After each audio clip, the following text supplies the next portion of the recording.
What makes food desirable or undesirable to consumers?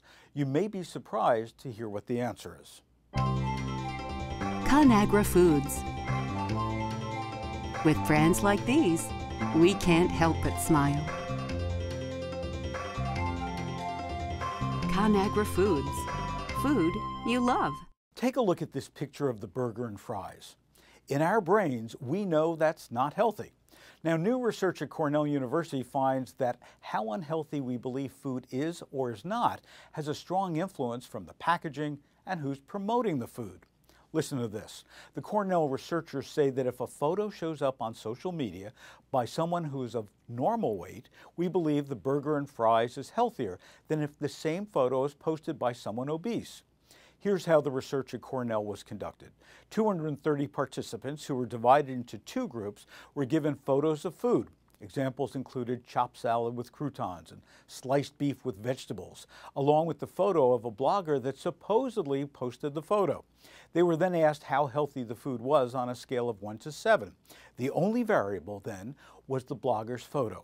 When they crunched the numbers, researchers found that people felt meals were less healthy when the meal was presented by an overweight blogger. Then in a second study, researchers upped the ante by providing fat and calorie content of information of the meal.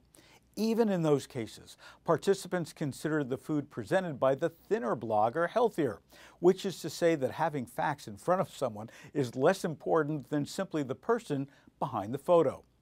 Dr. Jonathan Schuldt, assistant professor and lead author of the study, says that people appear to assume that if a heavier person is recommending food, it's probably richer and less healthy.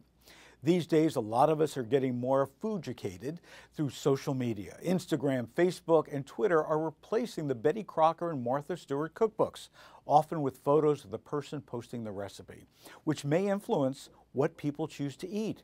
The question is, can we trust the photo to be accurate?